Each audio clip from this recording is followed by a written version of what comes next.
Good morning all of you. कैसे हैं? जल्दी से लाइव हो जाइए। अभी एक भी पीपल लाइव नहीं दिख रहे हैं, तो लाइव हो जाइए जितना जल्दी हो सके। क्लास आपका स्टार्ट हो गया है। एक्चुअली 2 मिनट हम लोग लेट हैं अभी। और जितना जल्दी हो सके लाइव हो जाइए।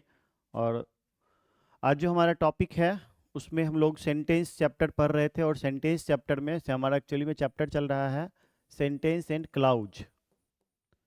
Sentence and clause. और इस चैप्टर में आज हम लोग सेंटेंस को ख़त्म करके क्लाउज पढ़ेंगे। और क्लाउज में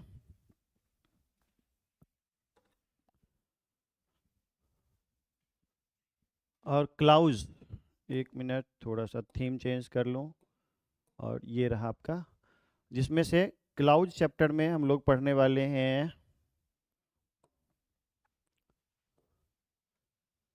सेंटेंस में हम 3 तक पढ़ चुके थे, यानी कि इम्पेरेटिव सेंटेंस तक पढ़ चुके थे। आज हम लोग बात करेंगे अब ऑप्टेटिव सेंटेंस की। ऑप्टेटिव और एक्सक्लामेटरी सेंटेंस के बाद हम लोग पढ़ेंगे क्लाउज। आज फ्राइडे है, और फ्राइडे के बाद फिर से हमेशा 2 दिनों के लिए जो बंद रहता है, सैटरडे और संडे आपका क्लास बंद रहेगा। फिर हम लोग मंडे से नए चैप्टर पे चलेंगे। तो आज हमारा टारगेट है कि हम क्लाउज के बारे में भी और आपको सेंटेंस के बारे में भी पूरी तरह से जानकारी दे दें। यानी 2 सेंटेंस बचे हुए हैं और उसके बाद क्लाउज। तो उम्मीद करते हैं कि आपको दोनों चीज़ की जानकारी आज हम दे दें। तो फिलहाल अभी हम देखते हैं किसके बारे में। सबसे पहले देखते हैं चौथा जो हमारा है optative sentence. OPTATIVE। Optative sentence. Optative sentence किसको कहते हैं? What does it mean of optative sentence? Optative sentence क्या होता है? ठीक है जी। और ऑप्टेटिव सेंटेंस में देखेंगे कि it is a sentence, it is a sentence which is used to express, which is used to express the meaning of, the meaning of, am I audible? मेरी आवाज़ आ रही है? अगर आप कोई लाइव हैं तो आप ज़रूर बता दीजिए, है ना। एक मुस्कान लाइव दिख रहे हैं। आप बता दीजिए कि एम आई ऑडेबल, मेरी आवाज़ आ रही है आपको? अगर मेरी आवाज़ आ रही है तो आप बोलिए यस सर, तो मैं आगे कंटिन्यू करूं। अगर कोई इशू होगा तो आप ज़रूर बताइए। यहाँ से तो सभी टेक्निकली ठीक है। तो the meaning of wish, wish बोले तो इच्छा, विश, प्रे, डिजायर, है ना, कर्स, है ना। आप ईटीसी दे सकते हैं यहाँ पे, यानी इत्यादि का बोध हो तो उसे हम क्या कहते हैं? ऑप्टेटिव सेंटेंस है। Optative sentence, it is called, it is called optative sentence. Optative sentence. Optative sentence को हिंदी में हम कहते हैं इच्छा बोधक वाक्य। मुस्कान बोल रही है यस सर, ठीक है, कंटिन्यू करिए। I am talking about optative sentence. What does it mean of optative sentence? Actually, this type of sentence expresses the meaning of wish, pray, desire, curse, etc. This type of sentence belong to optative sentence. Optative sentence किसको कहते हैं? एक ऐसे वाक्य को जिससे इच्छा, कामना, प्रार्थना, श्राप, है ना, इत्यादि का बोध होता है, तो उसे हम ऑप्टेटिव सेंटेंस यानी इच्छा बोधक वाक्य कहते हैं। ये तो आपका सामान्य रूप से डिफिनेशन हुआ। एंड फाइनली आपको याद क्या रखना है कि इट जनरली स्टार्ट्स फ्रॉम मे। ये मे से शुरू होता है जनरली। जैसे may God bless you, may God bless you, भगवान आपको उन्नति दे, भगवान आपको खुशियां दे, आशीर्वाद दे, आगे बढ़ाए, है ना। जैसे ये हो गया। उसके बाद may you die soon, may you die soon, तुम जल्दी ही मर जाओ, ये श्राप का बोध कराता है ना। तो आप देख रहे हैं may success kiss your feet, may success, may success kiss your feet, सफलता आपके कदम चूमे। तो कहने का अर्थ ये हो गया कि ये सारे सेंटेंसेस जो हैं वो आप गौर कर रहे होंगे कि मे से शुरू हो रहा है, मे से शुरू हो रहा है, और लास्ट में आप गौर करेंगे कि नोट ऑफ एक्सक्लामेशन साइन है। यानी कि optative sentence generally starts from may and ends with note of exclamation sign. This type of sentence is called optative sentence. इसको हम लोग कहते हैं हिंदी में क्या कहते हैं इसको भाई, इच्छा बोधक वाक्य. अगर आप इसकी भी जानने की इच्छा रखते हैं तो इसको जरूर जानिए कि इसे हिंदी में कहते हैं इच्छा बोधक वाक्य. यानी कि इच्छा, कामना, श्राप, प्रार्थना इत्यादि का जो बोध कराता हो उसे हम क्या कहते हैं, इच्छा बोधक वाक्य कहते हैं. ठीक है, अब हम आगे बढ़ जाते हैं. इसमें एक बात और याद रखना है कि अगर मे से सेंटेंस ना शुरू हो, मे से सेंटेंस ना शुरू हो और लास्ट में अगर एक्सक्लेमेशन साइन हो तो उसे भी हम उसे भी हम ऑप्टेटिव सेंटेंस ही कहेंगे. कैसे? जैसे अगर आप सामान्य तौर पे ये बोले God bless you, God bless you, ऐसे अगर लिखा हुआ है तो यह भी एक ऑप्टेटिव सेंटेंस ही कहलाएगा. यानी इसमें मे अंडरस्टूड होता है, इसे मान लिया जाता है कि इसमें मे होगा. ठीक है, तो कुल मिला के आप ये देखेंगे कि ये जो है सेंटेंस जो है, और उस सेंटेंस में हम लास्ट में एक्सक्लेमेशन साइन का यूज करते हैं और ऐसे सेंटेंस ऑप्टेटिव सेंटेंस कहलाते हैं. यानी इच्छा, कामना, श्राप, प्रार्थना का बोध हो उसे ऑप्टेटिव सेंटेंस कहते हैं. ठीक है जी, हम आगे बढ़ जाते हैं. फिर से मैं एक बार आपको याद दिला दूं कि ये सारा चीज़ डिफिनेशन डॉक्यूमेंट पीडीएफ में दिया हुआ है और आपको वो डॉक्यूमेंट पीडीएफ आपके स्टोर में कंटेंट में जाके अपलोड किया जा चुका है. आप उससे जाके अपना नोट बना सकते हैं. उसमें हिंदी में भी लिखा हुआ है और इंग्लिश में भी लिखा हुआ है और मैं इसे आपको समझा भी रहा हूँ. हम आ जाते हैं अगले पे और हमारा अगला टॉपिक है अब, और हमारा अगला टॉपिक है, हमारा अगला टॉपिक है जो पांचवा है हमारा, और उसका नाम है exclamatory sentence. Exclamatory sentence. Exclamatory sentence किसको कहते हैं भाई? What does it mean of exclamatory sentence? जिससे एक्सक्लामेशन का बोध होता है. एक्सक्लामेशन, एक्सक्लामेशन का मतलब क्या हो गया? जिससे सुख, दुख, आश्चर्य, इसको हम लोग शुद्ध हिंदी में कहते हैं विस्मयादि बोधक. आप थोड़ा नाम से इसे देखेंगे तो इसको कहते हैं विस्मयादि बोधक, विस्मयादि बोधक वाक्य, विस्मयादि बोधक वाक्य, है ना. और इसे विस्मयादि बोधक वाक्य कहते हैं. यानी कि विस्मय आदि बोधक. आप हिंदी में अगर आप जानना चाहते हैं तो देखिए विस्मय आदि, यानी विस्मय आदि बोधक.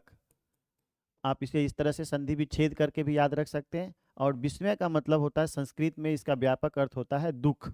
विस्मय यानी कि विस्मय आदि बोधक यानी दुख, सुख, आश्चर्य, दुख, सुख, आश्चर्य, है ना, इत्यादि का बोध कराने वाले वाक्य को हम क्या कहते हैं भाई?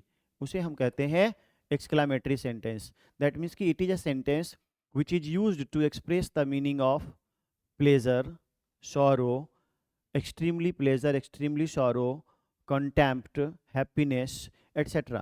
तो this type of sentence is called exclamatory sentence. ऐसे वाक्य को हम कहते हैं एक्सक्लामेटरी सेंटेंस, जिसमें सुख, दुख, आश्चर्य यानी सरप्राइज का बोध हो, हैप्पीनेस का बोध हो, सॉरो का बोध हो, एक्सट्रीमली सॉरो यानी अत्यंत दुख का बोध हो, कंटेम्प्ट मतलब तृप्ति का बोध हो, संतुष्टि का बोध हो, सेटिस्फैक्शन का बोध हो.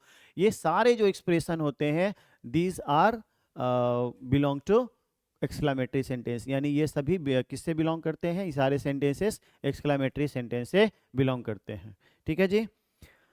अब इसके बाद से इसके डिफिनेशन पे हम थोड़ा सा ध्यान दें कि कैसे इसे डिफाइन करेंगे. इसको डिफाइन करना बहुत आसान है, और वो आसान तरीका कौन सा है मैं आपको एक्सप्लेन करता हूँ. लाइक जैसे it is a sentence, it is a sentence which is used to express the meaning of, to express the meaning of, to express the meaning of क्या क्या चीज़ का एक्सप्रेशन होता है भाई इसमें?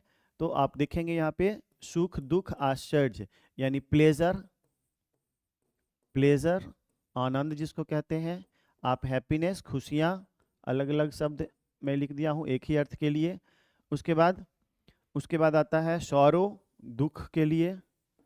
उसके बाद आता है कॉन्टेम्प्ट, CONTEMPT, कॉन्टेम्प्ट तृप्ति, संतुष्टि, सेटिस्फैक्शन. उसके बाद सरप्राइज, सरप्राइज यानी ये सारे सेंस जो होते हैं वो कहलाते हैं एक्सक्लामेटरी सेंटेंस को, ठीक है। और इसे हम लोग कैसे एग्जाम्पल से समझते हैं, तो आप गौर करते होंगे, मैंने आपको बताया था इससे पहले जब इंटरजेक्शन बता रहे थे, तो इंटरजेक्शन से बने हुए जो सेंटेंस होते हैं वही कहलाते हैं एक्सक्लामेटरी सेंटेंस। जैसे oh I have lost my pen, I have lost my pen, I have lost my pen, तो ये सेंटेंस कौन सा हो गया, ये एक्सक्लामेटरी सेंटेंस हो गया। आप देखें यहाँ पे एक्सक्लामेशन का साइन आ भी रहा है, ठीक है। और कोई पीपल में दिख रहे हैं, ऑनलाइन दिख रहे हैं, तो मुस्कान, राजा, मयंक चौधरी, आप जवाब देना चाहेंगे तो कुछ जवाब दे सकते हैं। समझ में आ रहा है कि नहीं आ रहा है समझ में, तो आप जवाब दे सकते हैं, अगर, ताकि मैं आगे आपको कंफर्टेबल फील करूं और आगे आपको पढ़ा सकूं।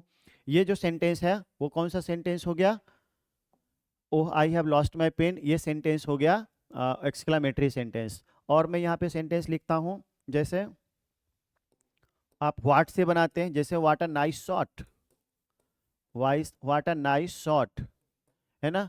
जैसे what a beautiful girl, what a beautiful girl, आप यहाँ तक भी छोड़ सकते हैं, या फिर उसके बाद गर्ल सी इज, ये भी लिख सकते हैं। यानी ये सब एक्सक्लामेटरी सेंटेंस ही हुआ। आप देखेंगे एक्सक्लामेशन साइन का इसमें भी प्रयोग हुआ है, इसमें भी प्रयोग हुआ है, इसमें भी प्रयोग हुआ है। तो ये कुल मिला के ये देखा जा रहा है कि ये एक्सक्लामेटरी सेंटेंस हुए। जैसे व्हाट अ ब्यूटीफुल गर्ल, या कितनी सुंदर लड़की है वह। राजा बोल रहे हैं यस सर आ रहा है, बिल्कुल बिल्कुल राजा। तो what a beautiful girl she is, इसका मतलब क्या हुआ, ये व्हाट से शुरू होने वाले ओह से, आह से, या फिर hurrah we have won the match, तो ये कई तरह के एक्सक्लामेटरी सेंटेंस होते हैं। जैसे मैं एक सेंटेंस लिख रहा हूं यहाँ पे, we have won the match. तो बहुत अलग अलग तरह के सेंटेंसेस होते हैं, जिसका कि आपको अन्य और भी तरीके का जिक्र मैं करूंगा आपको आगे आने वाले चैप्टर में, जब हम लोग पढ़ेंगे एक्सक्लामेटरी से एसर्टिव का इंटरचेंज। तो लगभग 5 तरह के अलग अलग तरह के एक्सक्लामेटरी सेंटेंस देखेंगे, जिसमें जो व्हाट से शुरू होता है, जैसे हाउ से, हाउ वेल सी सिंग्स, कितना अच्छा गाती है वह, हाउ वेल सी सिंग्स। यानी मैंने ढेर सारा एग्जाम्पल यहाँ पे दिया, 3 4 5 एग्जाम्पल दिया, और ये सारा एग्जाम्पल या तो सुख खुशी को बताते हैं, या सुख को बताते हैं, गम को बताते हैं, दुख को बताते हैं, या फिर आश्चर्य को बताते हैं, तृप्ति संतुष्टि को बताते हैं। तो these sentences are to be said exclamatory sentence, इसे ही हम एक्सक्लामेटरी सेंटेंस कहते हैं। आप मूलतः इस बात को मान सकते हैं कि एक्सक्लामेटरी सेंटेंस हम उसे कहते हैं जिससे हमारा फेशियल एक्सप्रेशन बदलता है, चेहरे का हाव भाव बदलता है। जैसे oh I have lost my pen, यानी कि जब मैं ओह बोलता हूं तो मेरे चेहरे का हाव भाव थोड़ा सा फीका पड़ जाता है। या फिर हम बोलते हैं hurrah we have won the match, तब जब हम इस तरह से बोलते हैं hurrah we have won the match, तो इसका मतलब है कि तब मेरे चेहरे पे खुशी का भाव होता है।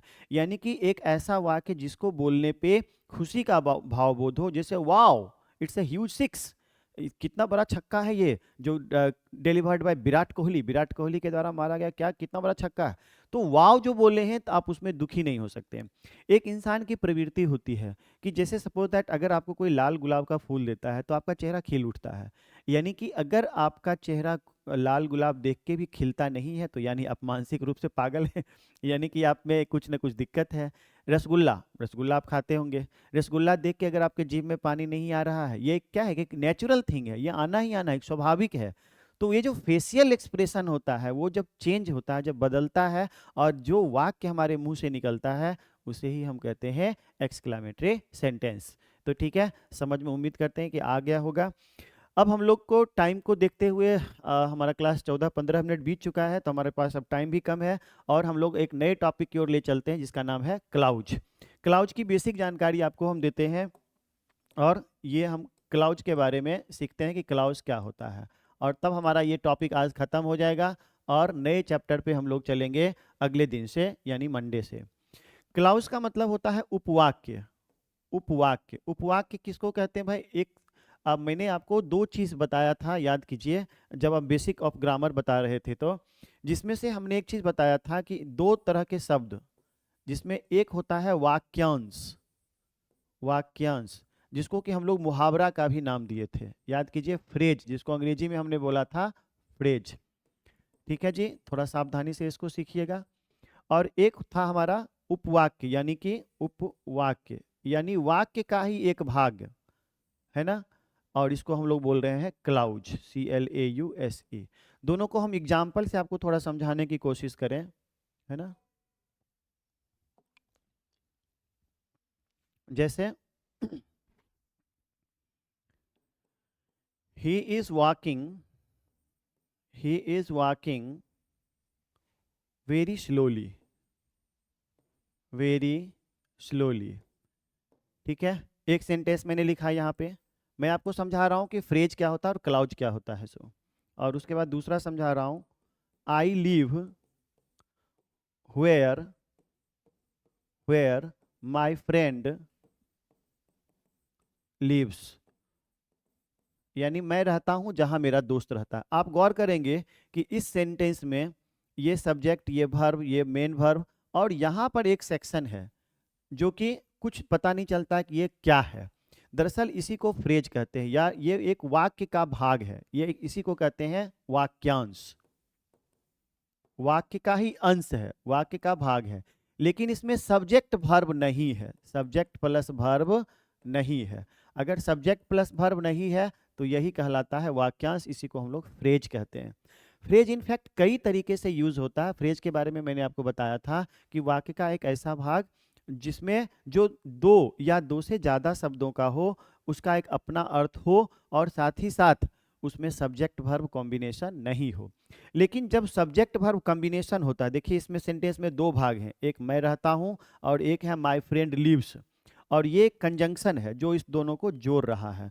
तो इस सेंटेंस में वेयर जो हुआ ये एक कंजंक्शन हो गया, और इससे बने हुए जो क्लाउज हो गए वही सबऑर्डिनेट क्लाउज हो गए, यानी एक क्लाउज ये हो गया जिसमें एक सब्जेक्ट और एक वर्ब है, इसमें भी एक सब्जेक्ट और एक वर्ब है। तो एक सेक्शन ये हो गया, एक सेक्शन आपका ये हो गया, तो ये दोनों अलग अलग क्लाउज हो गए।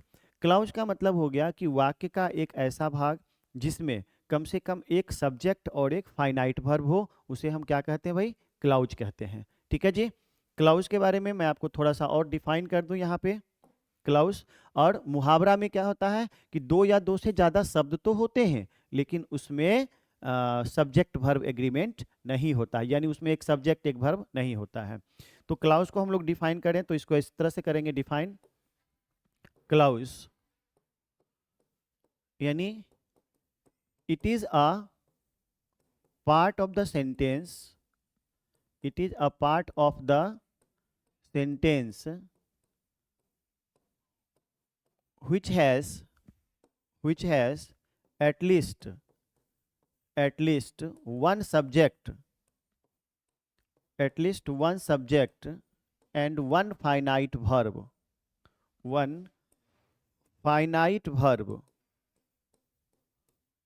of its own, जिसके पास अपना सब्जेक्ट और एक फाइनाइट वर्ब होता है।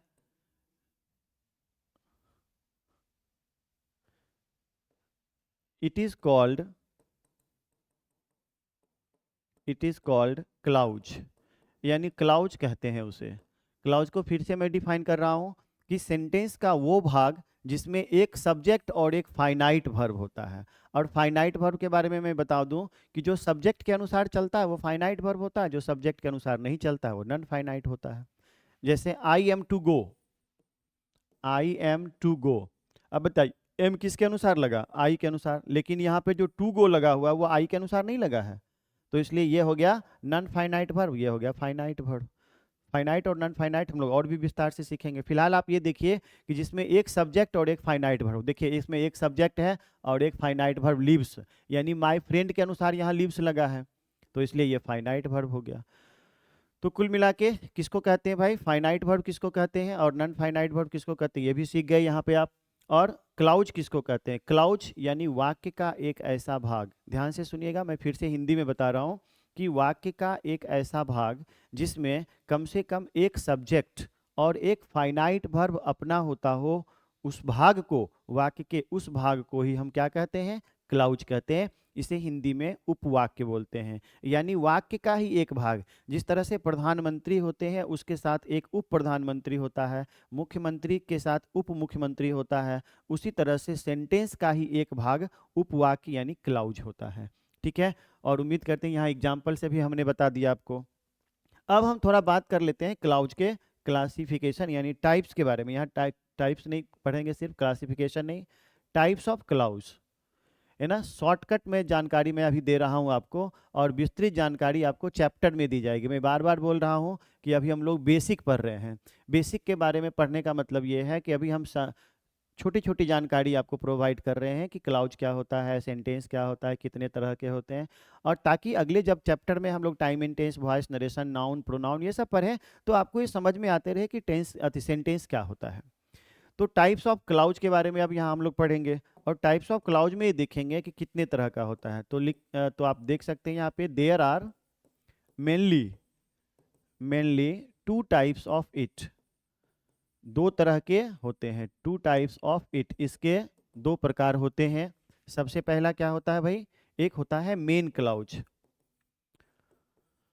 एक होता है मेन क्लाउज, इसको हम लोग प्रिंसिपल क्लाउज भी कहते हैं, PRINCIPAL, प्रिंसिपल क्लाउज भी इसे कहते हैं।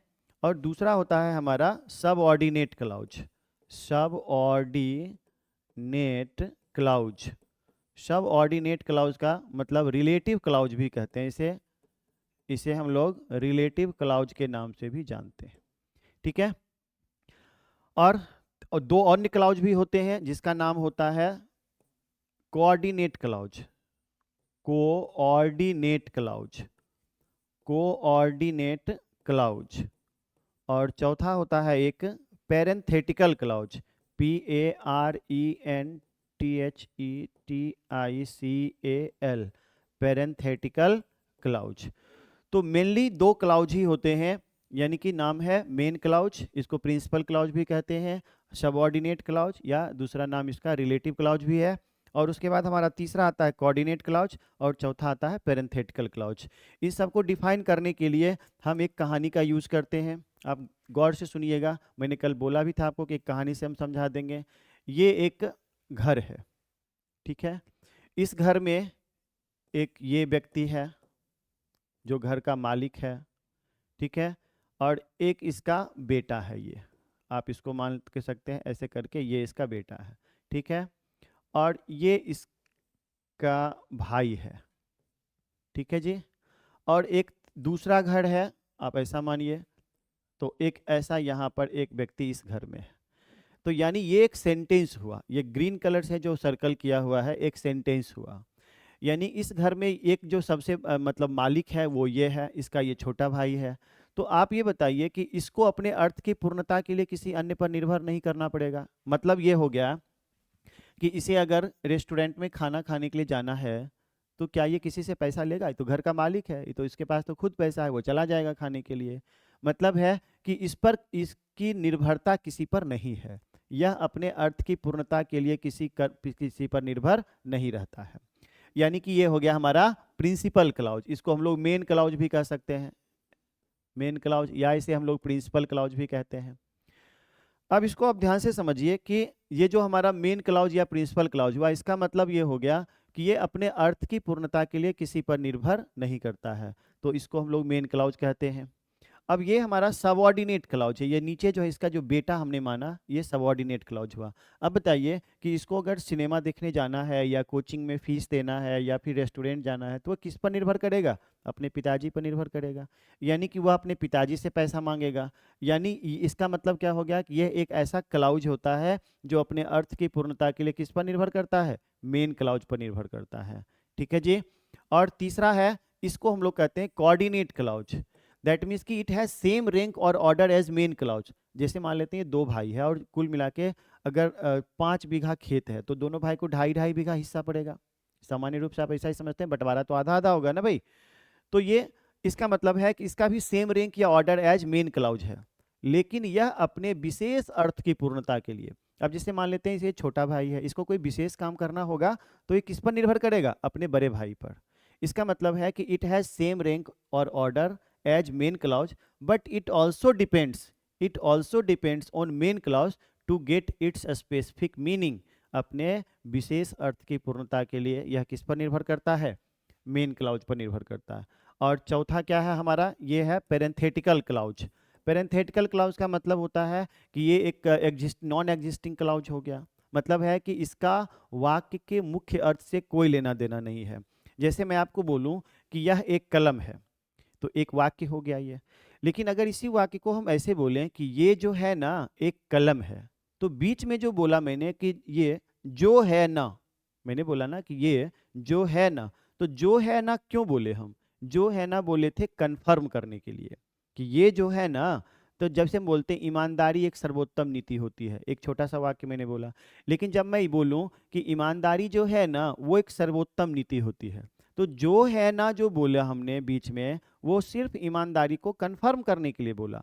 और इसी तरह से वाक्य में किसी भी टॉपिक को, किसी सब्जेक्ट को या किसी ऑब्जेक्ट को या पर्टिकुलर किसी टॉपिक को कंफर्म करने के लिए हम पेरेंथेटिकल क्लाउज का यूज करते हैं। जैसे इसमें खास तौर पे यू नो, आप देखते होंगे बहुत सारे सेलिब्रिटीज वगैरह को या इंग्लिश बोलते हुए, तो आप देखते होंगे यू नो बोलते हुए। यू नो का मतलब आप जानते हैं, यानी ठीक है ना। जैसे मैं आपको समझाते वक्त बोलता हूँ ठीक है ना, हो गया ना, गॉट इट ना, है ना, इज इट क्लियर ना। तो ये सारे जो सेंटेंस में हम जोड़ते हैं, एंड दीज आर पेरेंथेटिकल क्लाउज। जैसे आप बोलते हैं, आप हम सेंटेंस एक बोलते हैं जैसे ऑनेस्टी, ऑनेस्टी, अब यहाँ पे लिख दिए you know. Honesty you know is the best policy. तो हमारा मेन वाक्य क्या हो गया? हमारा मेन वाक्य हो गया honesty is the best policy, ये हमारा मेन सेंटेंस हो गया।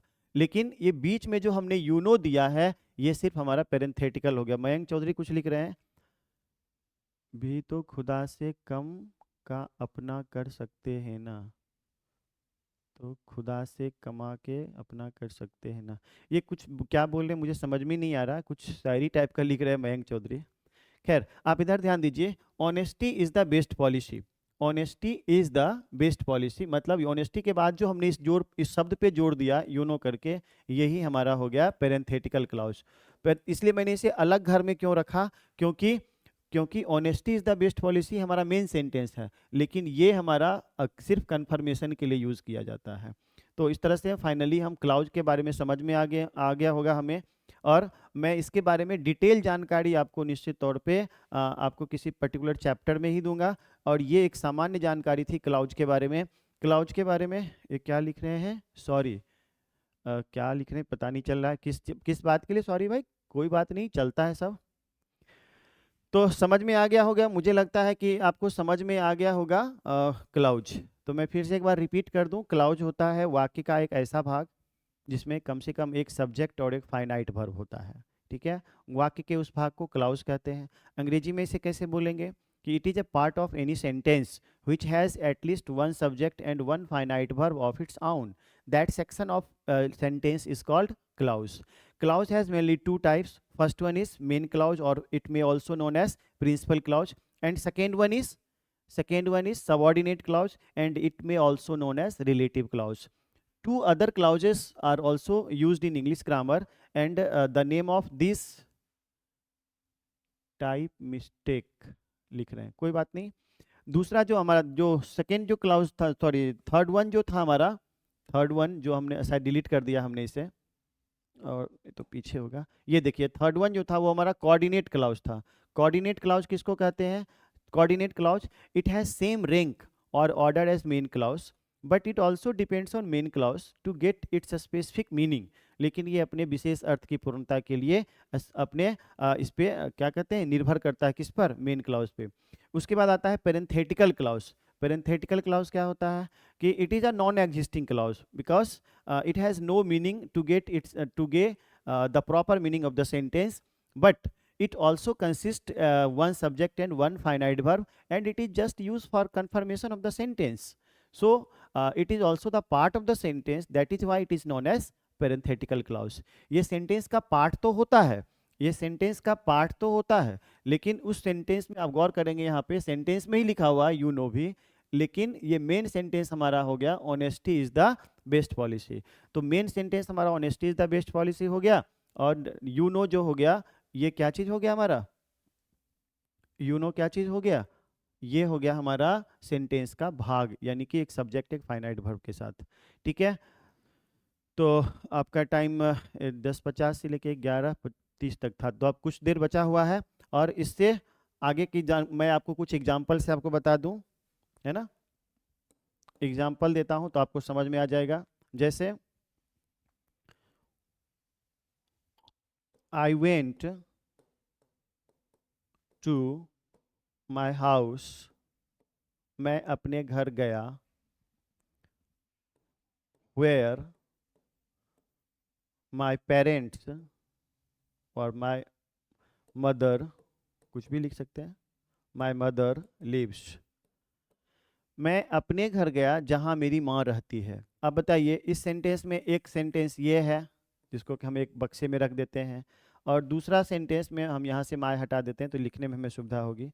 यानी कि एक सेंटेंस ये है, और वेयर क्या है, यहाँ पर एक कंजंक्शन के रूप में यूज हुआ है।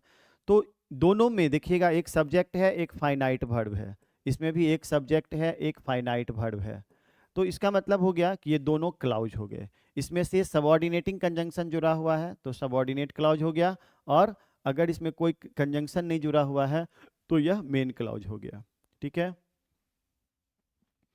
इसी तरह से मैं एक कोऑर्डिनेट क्लाउज का भी एग्जांपल देता हूं। कोऑर्डिनेट क्लाउज का,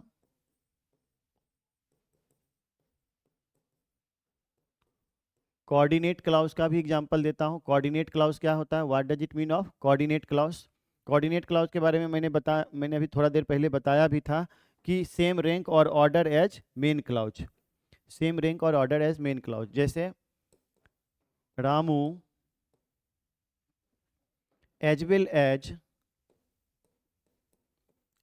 as his friends, Ramu as well as his friends goes to Patna for his work। ठीक है, ये क्या लिखा हुआ है, रामू एज वेल एज, तो एज वेल एज यानी कि रामू अपने दोस्तों के साथ पटना जाता है अपने काम से, है ना। ठीक है, मेरी बात समझ में आ रही है। यहाँ पर आप वेंट भी दे देते, वेंट दे देते तब क्या होगा, अपने काम से पटना गया। तो मेरे कहने का अर्थ ये हो गया कि जिस तरह से राम अपने काम से पटना जाता है, उसी तरह से उसका दोस्त भी अपने काम से पटना जाता है। तो दो वाक्य यहाँ पर है, और दोनों को जोड़ने के लिए एज वेल एज कंजंक्शन का यूज किए हैं। और एज वेल एज एक कोऑर्डिनेटिंग कंजंक्शन है, एज वेल एज एक कोऑर्डिनेटिंग कंजंक्शन है, इसलिए as well as his friends goes to Patna for his work, ये हो गया कोऑर्डिनेट क्लाउज। और इसमें मेन क्लाउज हो गया Ramu goes to Patna for his work, ये हो गया मेन क्लाउज। इसकी विशेष जानकारी हम लोग एनालिसिस और सिंथेसिस चैप्टर में देंगे। अभी सिर्फ आप चूंकि 11th के स्टूडेंट हैं, तो इसलिए आपको सिर्फ इतना जानना था अभी कि क्लाउज क्या होता है, क्लाउज कितने तरह का होता है, और मैंने कहानी से समझाया था तो कुछ आपको जरूर समझ में आया होगा। यानी कि मेन क्लाउज कहते हैं जो अपने अर्थ की पूर्णता के लिए किसी अन्य पर निर्भर नहीं करता है, जो मैंने मालिक वाला बताया था। और सबऑर्डिनेट क्लाउज उसे कहते हैं जो अपने अर्थ की पूर्णता के लिए मेन क्लाउज पर निर्भर करता है। सबऑर्डिनेट क्लाउज को डिफाइन कैसे करेंगे, it is a clause which depends on main clause to get its specific meaning, जो अपने विशेष अर्थ के लिए मेन क्लाउज पर निर्भर करता है उसे सबऑर्डिनेट क्लाउज कहते हैं। ठीक है, तो उम्मीद करते हैं कि समझ में आया होगा, और इससे अब हम लोग ख़त्म करते हैं अभी, और क्लास को ख़त्म करते हैं। और अगले दिन कल और परसों क्लास आपका बंद रहेगा इंग्लिश का, और सारे सब्जेक्ट के बंद रहेंगे। और फिर मैं परसों मिलता हूँ, तब तक के लिए बाय बाय, थैंक यू।